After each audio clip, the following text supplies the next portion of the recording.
Well, let's get started this morning. Thank you again for joining us in today's conversation around international sales. Happy to have some of my colleagues here in this role with Lawrence Rezatar and David Edmiston. We'll be introducing them a little bit more later on. But just again, welcome, and wanted to make sure you've seen this poll here, and I appreciate your responses. It really helps us to better understand where our members and our community are at in terms of their interest in the international markets. And that is the topic of today's discussion. So we're here to talk about how to de-risk and make your international work that much easier. Want to make sure there's a couple of housekeeping notes here this morning. Primarily, this webinar will be recorded for those of you who are unable to join, or if you have colleagues who would like to learn a bit more about this content, we will be posting this to our website and sharing over email. These resources will be available as well, and I'm happy to be available for any questions that you have after the fact. Just in addition, if you have questions throughout, please feel free to post them into the Q&A function. We're happy to get those answered towards the end of the presentation and possibly throughout if it's more of a clarifying question. All right, so I'll start by introducing myself. So good morning, everyone. This is Kyle Jordan here, the Global Principal for Medical Alley. I've been in this role for just about a year and a half, relatively a new position for this organization, but very much in demand. I've been very busy this last year, but why am I here and what am I doing? And how does this help you? That's want to make sure something that you all are aware of. So again, before coming to Medical Alley, I have spent about the last 15 years doing business development, mostly at the state and international level. So spent about 5 years with the Canadian consulate here in Minneapolis, a further 5 with the state of Minnesota. So again, Lawrence and I used to work together. Happy to have him here, as well as a couple of industry-specific nonprofits. So if you ever have questions about forestry and fishing, I also can answer questions there, but really passionate about the world of medical technology and innovation, and happy to help you guys find opportunities internationally. As you might know, Medical Alley, organization that's here to advance innovation in healthcare. Been around for about 40 years, about 700 firms within our network. They range from hospitals, insurance payers, device digital biotechnology, the service providers, and supply chain that serve this industry. But for those of you who aren't aware of what we do, I wanted to start by giving a little bit of information or a baseline for how you can use our organization to advance your goals. So the first here being coordination with economic development agencies, which is certainly what we're doing with our partners from the Minnesota Trade Office and the U.S. Commercial Service today. But we also, for those of you who are looking to grow, have a very deep corporate development, venture, and research partnership network. That's a big part of what we do here at Medical Alley Global and Medical Alley Starts, to connect people to opportunity. Similarly, when it comes to talent, if you haven't seen our new job board, it's really fantastic. Also putting together a resume database, especially for those folks who might be in transition. We'd really like to be a resource to help people find their next opportunity, to help early stage companies find that perfect hire, and again, just advance the work in this industry. And finally, we're going to talk a little bit today about public relations in terms of policy internationally, but know that this organization is here to answer those questions at the state, federal, and international level. If you haven't seen this map before, I just think it's so cool. This is an indication of the global reach of the Medical Alley network. While our organization is based here in Minnesota, our partners have locations throughout the globe. And that allows us to really tap into opportunities in every corner of this world and build partnership in various clusters. Specifically, when we talk about Medical Alley Global, I'd like to talk about how Medical Alley Global is bringing Medical Alley to the world. So that is all about taking the knowledge of this cluster and sharing it with the world, specifically innovators, researchers, and others who are looking to better learn their opportunities in the US, but also helping you to take your innovations to international markets. Wanted to highlight a couple of the specific pieces of work we have done in this area in the last year or so. One being an accelerator with the Quebec government to teach companies from that province how to do US market entry. Additionally, we've signed a number of MOUs with peer organizations in places around the globe, Europe, Australia, looking to add others to these bilateral commercial relationships. Finally, trying to build relationships with markets that maybe are under the radar for some of our partners. Doing some really interesting work right now with Romania, have had some very significant support from Senegal, Brazil, and other places around this world. So don't just think of us as the big cluster organization partner, but really think of us as a conduit to all of the markets around the world. But how do we also bring those entrepreneurs into this space? Bringing the world to Medical Alley looks like a number of trade delegations in the last year as a starting point. So in the last year or so, we've had about 13, about a dozen of these trade delegations come to visit us. So if you have been involved in any of those, whether that was through attending a networking reception, speaking as an opinion leader, just know that we hope to continue this work. So recently we've had groups from France, Finland, Japan, et cetera, planning for additional groups. And really what these offer this industry is the opportunity to bring in new thoughts, new research, new connections that end up leading to things like, over 20 companies choosing to put their first US office in Minneapolis in just about the last year. We hope that this adds significant value to this network, and we're happy to talk about the work that we're doing there. So today, the goal is all about how can we help you grow internationally? And how can our partners be there to support your growth as well? So I'm going to introduce again my colleagues, David and Lawrence from the U.S. Commercial Service and the Minnesota Trade Office. We'll also talk a little bit about the connections that we have with consular networks, trade associations globally, and then get into a little bit about industry advocacy, both at the policy level, but maybe some areas you wouldn't expect. We have an initiative here in Minnesota where you can essentially request new air travel routes to be added to MSP. So that's something we'd really like to highlight today. And finally, some very specific partners of ours who can help with various questions that we receive quite frequently, whether that's helping to find a new distributor, whether that's accessing a trade show, whether that is better understanding how to penetrate a market like Europe, for example, especially with questions around MDR. So that's a little bit of the flow of today. So I'm going to get started, by introducing my colleague, David Edmiston, with the U.S. Commercial Service here in Minneapolis. He is a senior international trade representative, and I'll let him describe a bit more about exactly the work that is being done today to support companies in the life sciences industries. So David, please take it away. Very good. Thank you, Kyle. So as Kyle mentioned, my name is David Edmiston. I am with the U.S. Commercial Service based here in Minneapolis, Minnesota. Can you go to the next slide? For those of you that aren't familiar with the Commercial Service, think of us as the federal agency that works directly with businesses and organizations that produce goods and services here in the U.S.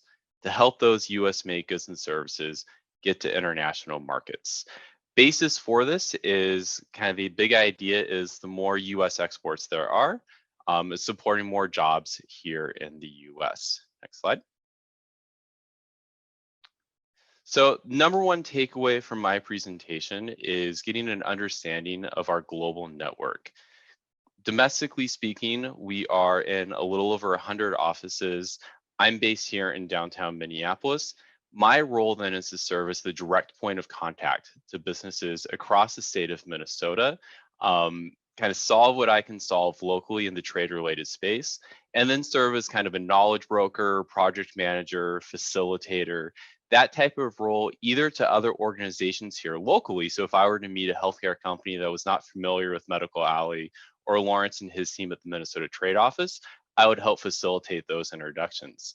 The other thing I do a lot of is serve as a guide to our international network. So we're co-housed in US embassies and consulates. Internationally speaking, we're in about 80 or so countries overseas. Overseas staff is going to be staffed by American commercial diplomats, American commercial service officers. They serve as kind of the managerial side for our international wing. And then we also have locally engaged staff, citizens of that country that know the local language, culture, focus on specific industry spaces. So oftentimes we'll have someone that focuses on the healthcare market and then is tasked with having an understanding of how does that marketplace work? Who's buying stuff? What are they buying? How are they buying it? And what are those opportunities for US companies? And then kind of the big idea, instead of being a company here in Minnesota and going, you know, who is it from the embassy or consulate in a foreign location that understands my industry and how do I get a hold of them? You know, your local office, in this case, me for the healthcare space, and I can kind of help answer what I can answer here locally and then serve as the guide to bring in the right people to the conversation to help address that specific issue or specific project. Next slide. So the ways we can help kind of fall nicely into four neat little areas, and I'll talk about each one of here in the next couple of minutes, but export counseling, market intelligence, business matchmaking, and commercial diplomacy and advocacy. Next slide. So export counseling, I like to think of this as just my communications that I have with the different companies. Going back to my statement of solving what I can solve locally, and that can mean a number of different things. It's providing information on different trade events around the world.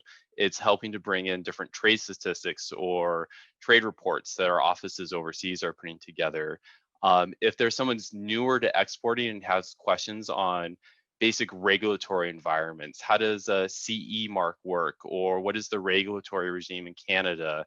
Things of that nature, kind of packaging information and bringing it to companies so they can put their plan together to either start or increase their exports to international markets. Next slide. As an organization, we put out a ton of market intelligence, and there's a couple of different ways that you can think about this. One, from a written report perspective, our offices overseas put out a lot of market research. One I wanted to highlight is the Country Commercial Guide. This is a written report that each one of our offices does every year, and it's going to cover everything across all industries. From a general perspective, how does that marketplace look? Is the economy doing well? Are there specific labeling requirements that are needed? How do you get a business visa? What are the 5 or 6 industries that we as the US government are putting our most resources in to support, because we see those as really good opportunities for US companies. On an individual company basis, the other thing that we'll do a lot of that kind of falls into this category is due diligence. So oftentimes I'll connect with companies that have an opportunity overseas to enter into a new business relationship. And they're going, gosh, it would be great if an independent third party, i.e. the US government, could help tell me if there's any red flags I should be aware of before I go forward. So this is where the international company profile comes into play.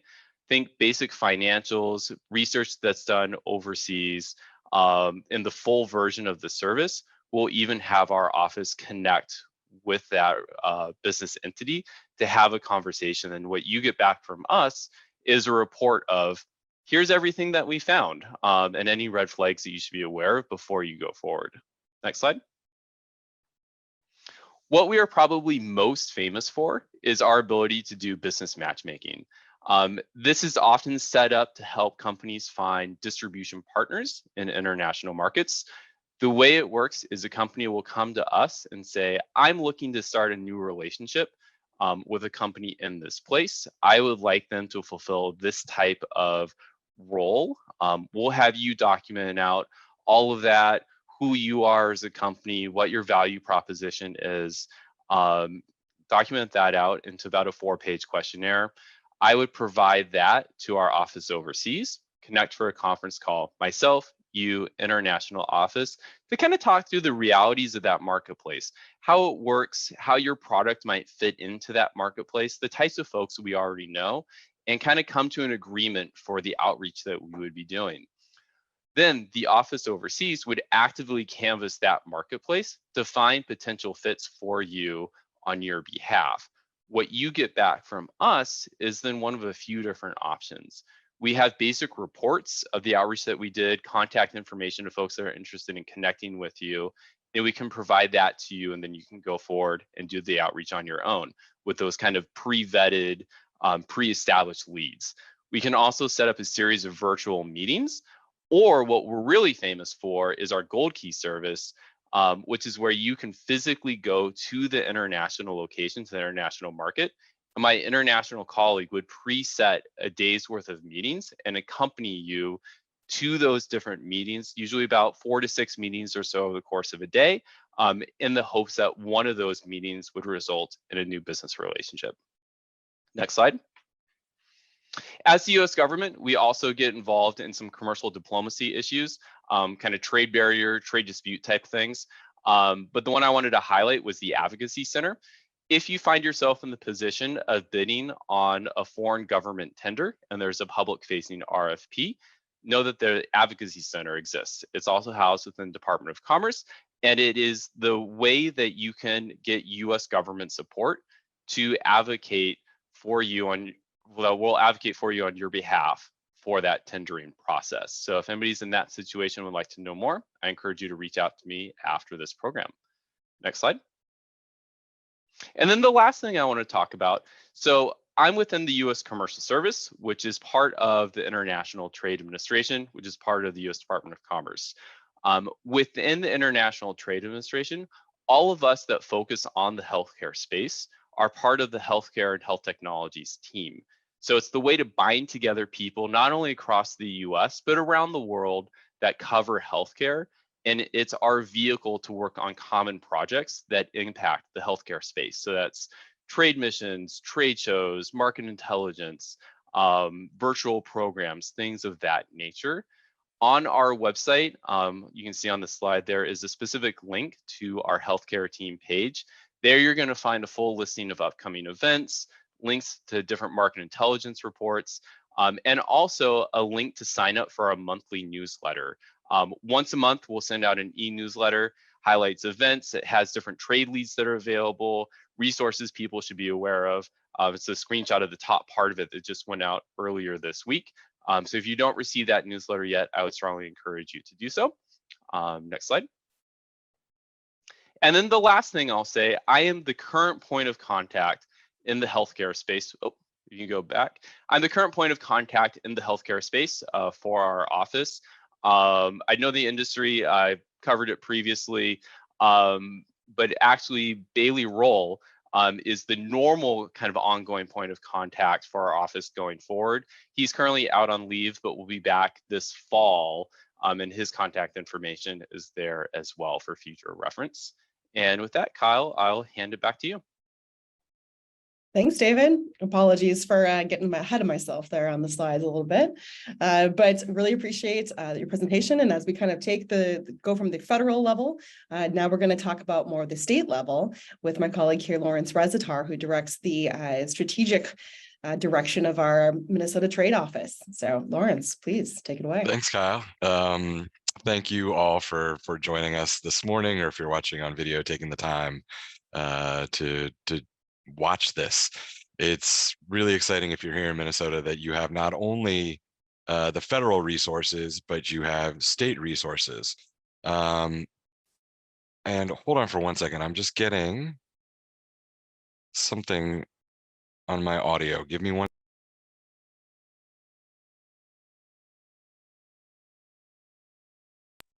Sorry.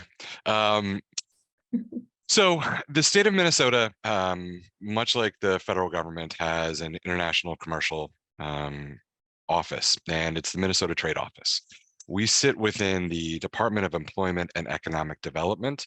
We're one of the agencies in the state that is really just there to facilitate commercial development, engagement, and improving the state of the Minnesota economy for everybody.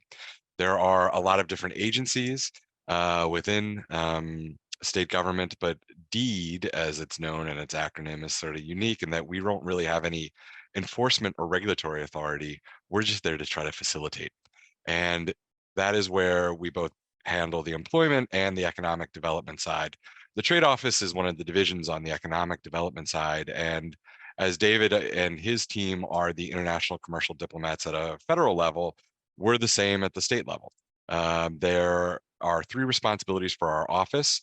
We are there to assist Minnesota's businesses, entrepreneurs, and communities with export promotion and assistance. We are here to expand the foreign investment in Minnesota, and we also serve as the state's official protocol office. We have 10 people here in Minnesota, and then we have overseas consultants and contractors that we retain to work on our behalf, either on export promotion projects or investment promotion projects. And we are, well, I'll come back to them in a minute. And I want to talk a little bit more about our clients and our audience, the services we provide, and then some of the grants, which could be particularly helpful for you all here in the state. Next slide, please. So we have clients and different audiences in the work we do. On exporting, most of the work we do is focused on our small and medium-sized enterprises. Now, we define that under the SBA's definition, and the SBA's definition, I think, is quite generous. There are a lot of companies that I would consider large that the SBA would not, because when they're looking at a federal level, they're thinking a lot of employees. We tend to focus a lot of our work on the small and medium-sized businesses. I think you can generally think of it as entities that are probably under about 2,000 employees, because a lot of those larger entities have multiple locations, they've got engagements overseas, and they're able, using their overseas offices or the representatives there, to cut through a lot of the challenges, a lot of the red tape, and get into the markets. But we can leverage our experiences to kind of be that voice for those small and medium-sized businesses. We do work with the large companies in certain circumstances. A lot of times that's on a government-to-government basis. It can either be state government to a federal government overseas. Sometimes it's from a state government to a subnational government overseas, either the equivalent of a state or a city or a region. And we've partnered with some of our large Minnesota entities to facilitate some of that work, and in hosting inbound delegations. I think one of the things, and David sort of hinted at this, when you go overseas, you will see the relationship between the public and the private sector is a lot closer. It isn't the bright line that we have here in the United States. And that means that we are able maybe to have some of those intergovernmental connections at the subnational level to try to facilitate some of the commercial opportunities for the businesses that are operating here in Minnesota. And in export, helping with higher education. In investment promotion, a lot of the work we do is with our mid-size and large companies coming in from overseas into the United States. We work closely with the companies that are already operating in Minnesota. So if you are headquartered overseas, you're operating in Minnesota, you're a member of Medical Alley, and you're on this call or watching this video, be in touch with us. Let us know how we can troubleshoot. We work really, really closely with Kyle and the folks at Medical Alley. But I think one of the things to keep in mind, if you're one of those entities, we have a lot of keys to doors. We don't have a lot of levers we can pull, but we know how to open the right doors into the right rooms and get people into those rooms so that you can then take advantage of the proximity, of the resources, of the talent that is here in Minnesota to advance your business. And then we work with a lot of the small and startup companies. We are happy to be a little bit of a consultancy for them. I know that Kyle and the team at Medical Alley do this really well, but we've got different programs at the state that we can also supplement the work they're doing to try to create more visibility for you and get you in the ecosystem. On protocol, it's funny because I think it comes up as like, well, this is probably just knowing how to arrange flags and making sure that we've got the knives arranged and the silverware arranged properly around the table. But it actually is really about creating the environment to allow people to feel comfortable and engage in the discussions that are necessary to achieve their objectives. Next slide, please. So on services, we do provide these consulting services. I think one of the things that to keep in mind is we're fluent, and David and his team are as well. We're kind of fluent in business. We are able to translate some of the cultural nuances, the business nuances, the terms that people use, which might have a common term like incentives, but can mean very different things depending on the place you come from. And we're able in our consulting services to help bridge that gap. The foreign offices we have are available generally for export promotion on a project basis. It is free to use them up to a certain amount of hours. We cover a lot of the globe.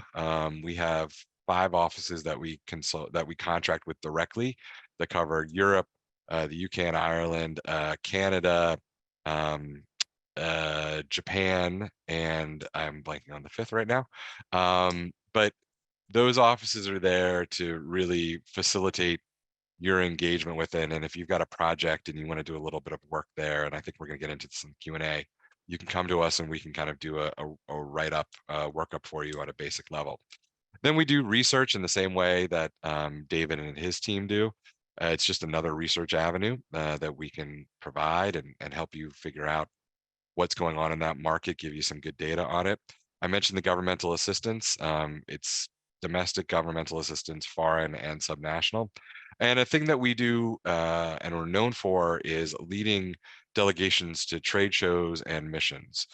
We often organize pavilions at international trade shows. We take on the laboring oar and making sure that you have a spot and a stand and it's organized, and we sign the contracts with the foreign entities that are organizing them. And then we do outbound and inbound trade missions. We have one coming up with the governor of Minnesota going to Australia, in which medical technology is going to be a big part of that mission. We know that having our governmental leaders can open doors and get the right people in the room sometimes. And it's really nice to see that an invitation coming from the governor of Minnesota to attend a reception or an event at which companies are presenting will be received and maybe cut through a little bit of the static to the offices that we want to reach with, or the businesses we want to engage with overseas. And then we have this concierge service for the foreign-owned enterprises that are operating here in the state. We do organize a yearly seminar for all of the foreign-owned enterprises in the state to try to bring everybody together for half a day and provide a lot of business content to help you plan for what's coming up in the next year, get ahead of some trends, but also know who in the state is working on different issues, including workforce, that you can tap into to try to be more successful. And then in grants, we have $7,500 matching grant program for eligible businesses in the state of Minnesota that are wanting to engage in export activities. And export activities doesn't have to mean like, sending a good over a border into another country. It can mean translating a website. It can mean doing a visit to a market, the Gold Key service that you heard about from David, doing that. It can mean going to an international trade show and really trying to explore, is there an export activity that I can engage in? And this is a great way of de-risking some of those initiatives from the perspective of your business, and the state is happy to take on some of that. Next slide, please. So this contact information, Elise Buchan is my colleague, but within the trade office, feel free to reach out to us. These QR codes should link to our LinkedIn profiles, and you can reach us there. And that's it. Thanks, Ka. Thank you so much, Lawrence. I really appreciate it. And yeah, for those listening today, a couple of the trade shows that they do that are really interesting for our partners is really both Medica and Arab Health. So if you're considering going to those events, think about the trade office. So next up, I want to talk a little bit more about the consular networks and trade associations that we work with internationally. So as both David and Lawrence alluded to, we work very closely with foreign government entities through their consulates, whether those be in places like Chicago or around the US, or their representatives in country. So that's coming into Minnesota. We welcome trade delegations again from various parts of the world. Why do they want to come to Minnesota? Well, these are usually delegations of folks who are focused on healthcare innovation, and they want to come to the epicenter of health innovation and care. They want to learn from people in this community how to do business in the US. And so if you have interest in participating in one of these groups, I'm happy to hear about that and learn what you can provide in terms of the educational content for these groups. Additionally, we ask partners to provide their insight and network to individual companies that are referred to us by trade associations. So I'm just thinking, you know, as Lauren's mentioned, opening doors. I was just speaking to a company the other day from Denmark who used those exact words. We need somebody who can help us open doors. So that's a real skill that this community has in helping companies to commercialize. Additionally, I want to make sure that we highlight another organization here in town called Global Minnesota. We've worked with them not only on some of these innovators coming to learn about U.S. market access, but really international leaders who are looking to bring innovation into their own countries. So we've had groups from Nigeria, from Senegal, most recently from Brazil, who were talking to us about how can we learn from the U.S. to make our own healthcare systems better. This is really important work because Minnesotans, we don't brag very much. And interestingly, I'll highlight a little bit of a quote from one of the groups who was here. They kind of wondered, these Brazilians, why would we come to Minnesota? It's kind of in the middle of nowhere, right? Well, what they shared after the fact was that, while initially they weren't sure why they came here, once they visited, they understood that they had found a gold mine, that was their words, of potential partnerships. They're a total we are a total hub for medical device development, and Brazil has a great deficiency in that area. They could see easily partnering with our community to fill the current national gap. It's a huge compliment. So we make sure that we have strong relationships with these international groups because it allows for you to find new opportunities in international markets. So want to make sure that, outside of these opportunities to meet people when they're here in Minnesota, we're also providing insights onto international markets with warm invitations or warm introductions. Again, most recently had a group that is going to be in the Netherlands for a conference. And so said, hey, while we're there, we'd like to set up some side meetings. Could you help us with that? Yeah, actually we can. We've got a great MOU with the Netherlands, reached out to our colleagues there, and they're in the process of setting up meetings to help this company while they're in town, just have a couple meetings to learn about their opportunities in Europe. Again, we also are asked semi-regularly by organizations around the globe to provide content to their startups or their scale-ups. So know that if there is an opportunity to speak in a market like Denmark or Australia and you have interest there, let us know. We do get those questions now and again. When it comes to advocacy, obviously David did a great job of sort of setting the stage here in terms of what is the role of the International Trade Administration. There's some specific teams within this group that really focus on this industry. So one being the Office of Health and Information Technology, who look to bring down barriers and make it easier for U.S. companies to do business internationally in the areas of medical device, pharmaceuticals, health IT, and hospital services. So know that these resources today aren't just for people who make a product, but if you have a service, there is still support for you in that international market. Also want to highlight locally the District Export Council. So if you are a business that would like to be part of, sort of a group that's providing policy feedback to regulators, there's opportunities here in Minneapolis. Further, as I kind of alluded to at the beginning of this conversation, there's a lot of folks who say, hey, our team has this covered. We've got great relationships internationally. I don't really need help getting into that market or finding that distributor. But what would be really great? If I could get a direct route from MSP to Costa Rica, for example. There's actually a resource for that. We work closely with Greater MSP, who started this initiative with the Metropolitan Airports Commission to solicit feedback from the business community here in Minnesota in order to provide a more robust and efficient air travel network for our businesses. So know that this is sort of a survey-based opportunity where information is de-identified and shared with airlines in order for them to make business decisions around things like adding new direct routes to Dublin, Seoul, Mexico City. We've also seen an increased number of routes to Boston, for example. So this is a real opportunity for your business if you have those pain points in your international travel. I would be remiss to not mention the fantastic international support that you can receive from some of our experts and global sponsors. So here I want to highlight just 4 of those groups. CLA, experts in taxes and planning your international business expansion. Additionally, Frederickson and Byron, legal expertise for global expansion and regulatory compliance. Nortech, think about your global supply chains. Where are you sending product? Where are you sourcing product from? And again, JP Morgan, of course, international bank, we know that, but not every business thinks, okay, I need to make that new connection in Canada. How do I send money over the border? So know that because these companies have already invested in Medical Alley and into our Starts and Global Network, there may also be opportunities to connect more directly with their leadership to provide, they may be providing discounts on their services. So as those needs arise, please feel free to reach out to me or to these partners directly. I'm going to try not to play too many favorites here. Our network of partners is so robust for your support. But I want to highlight a couple of those partners that I do provide referrals to with a pretty significant regularity. If you've never heard of My Caribou, this is a resource if you are looking for distribution globally. You can look up, any market in the world, the call points within a hospital or within a provider network, the type of product that a distributor might be,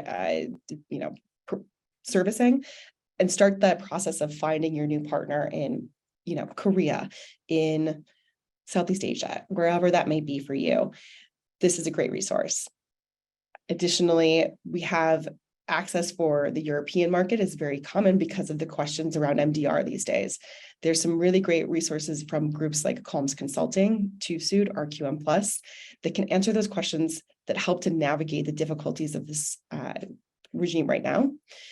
If you are looking to hire internationally, these are folks who are all here in Minnesota and can help you. Borderless and Actitalent, FedEx. We all know they're there for our logistics, but did you know that they're a major partner to the medical device industry and to Medical Alley specifically to help you plan for your international shipping? Clinical trials, translation. Again, there's so many resources here within the network that as you have those questions, please feel free to reach out to us and we will try to get you the proper referral. As we talked a little bit about the trade show world, I also want to specifically highlight Verdant Solutions. This is a group who understands that as a smaller company, you may not have the knowledge or the manpower to cover an international trade show like Medica, like Arab Health and others, and could use some support from really deep talent. This team has decades of talent in terms of international device sales. And they're now offering that service on sort of a contractual basis to specific events. So if you have an interest in learning more about that, targeting specific companies, targeting specific regions, possibly even hiring one of these folks to train your sales team, we have that connection that we are happy to share with you. So please reach out to me and to Medical Alley. We are happy to connect. So that's the end of the official presentation here, but I would like to move into a few Q&As because there's certainly a lot of questions when it comes to international trade. So starting with David and Lawrence, I had a couple questions for you. So the first being, we talked about having connections all over the world. David obviously had the commercial service locations in most embassies, consulates globally. Lawrence, you mentioned having consultants in various parts of the world. If somebody's looking at the UK, for example, pretty logical next step for a lot of US businesses. How do they go about reaching out? Do they go to the state first, the federal first? What might you recommend? Yeah, I'd recommend probably starting with both of us, actually. I think including both of us kind of on that initial email and a consultation. We work really well together. There isn't a turf battle that exists. We're happy to collaborate. And I think one of the things, once we try to figure out like, all right, where are you in your process? What assistance do you really need? That helps us determine what's going to be best for you as the company. And it could be that the commercial services, Gold Key service, or somebody in the market is going to be really helpful, especially if you're looking at like a government tender or quasi-government tender. Yeah, absolutely. Like they have capabilities that we don't have. If there's other stuff, then we might be able to direct you to our representative and kind of do maybe an initial assessment, figure out what you want to do. And then as you're ready to take that next step, that's where the Gold Key might come in. I think I just want to add to that and just say, I agree. I think over the years, I've done a lot of joint visits with Lawrence or other members of the Minnesota Trade Office. And I think it always goes back to the fact that both of our agencies and Medical Alley as well, like our goal is for the companies that we work with to be successful. And sometimes that means utilizing one of our services. Sometimes that means Minnesota Trade Office. Sometimes that means utilizing both in different ways simultaneously in a complementary basis. And so we collaborate really, really well. And I'm going to start using Kyle's words of there's a gold mine of support here in Minnesota. And I think part of that gold mine is the collaboration that happens between the different support agencies. And so I think it's important to know both of us and work with everybody. Yeah, and I just one thing that I think that's important to keep in mind, quite literally in our strategies that we each develop, we reference each other between the commercial service and the state. So it really is kind of at the core of what we do. And David's absolutely right. Like, we just want you all to be successful. Excellent. I'm just thinking too around, what does it look like for various companies? How small of a company are you willing to work with? What do you do for like the really big guys? And thinking about like, if somebody is debating, I'm thinking about going to Medica. I don't know if I should have a booth. Should I go work with the commercial service for a Gold Key, or should I do the Minnesota booth? I mean, how do you work together on a specific question like that? So we'll work with the smallest of the small to the biggest of the big. And granted, each size or kind of space in the continuum, everybody's going to have a different need for how they want to utilize the government support. A smaller player might be more in that stage of trying to find partners overseas, whereas a larger might have more kind of governmental concerns and wanting to use us to help open some doors that we can do as the federal government kind of trade agency. In terms of the Medica component of it, I think this is a great example of how we can collaborate. So Medica is by far our largest event that we'll do every single year. We'll have our healthcare trade specialists, not only from across Europe, but from around the world, will come to Medica and be available for consultations with US companies. And so over the years, we'll often see companies take part in the Minnesota Trade Office booth. They're there, they can have a presence at the show, and then still meet with our folks and take part in kind of that one-on-one counseling type program. Lawrence, anything you want to add to that? Yeah, well, and that's absolutely right. So we'll have a booth presence. We generally sell out, but it can be from a one-person operation to companies that are pretty sophisticated in their manufacturing or in providing different services. And another area that we're able to leverage the skills of both organizations is we've organized receptions or networking events where we can take on the responsibility of the trade office of organizing it, signing the contracts, helping to build the guest list, and then we'll turn to their commercial service partners and say, all right, like, this is who we'd really like to have in there. Can you all facilitate some of those introductions and make sure that we get the right distributors, we get multipliers, we get the commercial service representatives that are attending Medica to come to it so they can go back to their markets feeling informed about the technologies or the services that Minnesota companies have, where they might identify an opportunity later in the market. Excellent. Well, speaking about Germany, but there's a question here in the Q&A. This would be towards David. Do you have an idea of what the current lead time for a Gold Key in Germany would look like? And what's the cost today for something like that? So for the Gold Key service, I like to explain it as kind of like getting your kitchen remodeled. This is just my favorite analogy. And from the time that we start on the service, think about like from the time somebody comes in and rips out your old cabinets until you have your beautiful, shiny new kitchen, think about 6 weeks. That's though from the time that we're actually able to start on the service. Granted, there's the filling out the questionnaire, scheduling the call, and then Germany is a very attractive market. So, they're going to be supporting companies from across the US, and maybe there's another trade show or a trade mission coming through. So it's kind of getting into their schedule. I oftentimes like to tell people to think about this as kind of a quarter out type of thing. For Germany specific, I'm not sure of the exact lead time right now, but I would venture to guess it's probably still possible to get something done before Medica, but it's always going to be a case by case basis. And David, Excellent. what's the cost on that? Does it Oh, vary yep, depending absolutely. on size? Yeah. So thank you for the reminder. So as a federal agency, we do have costs for our services.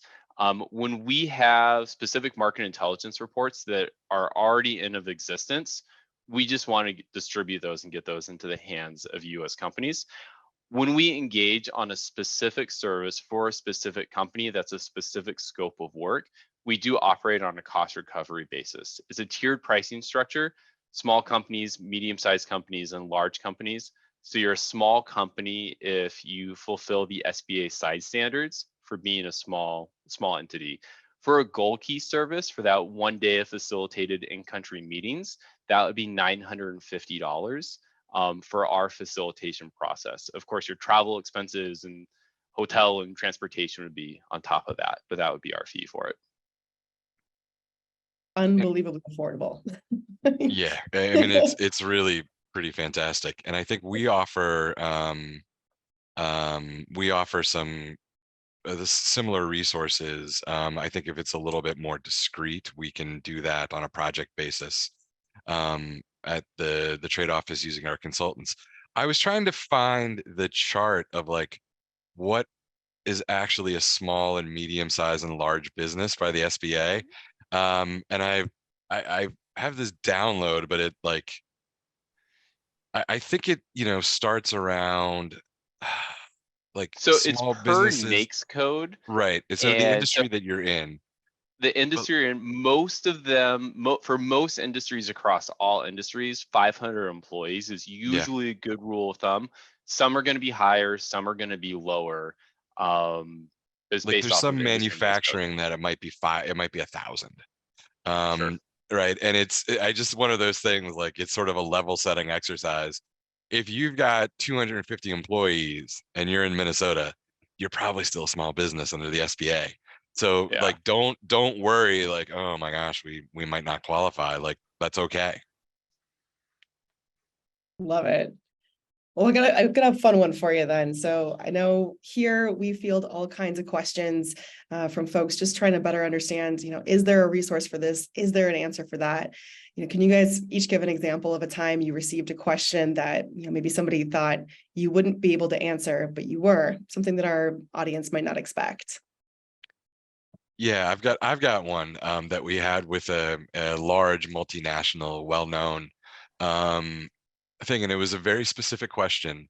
They had been importing without an issue or exporting without an issue into a country, a particular product.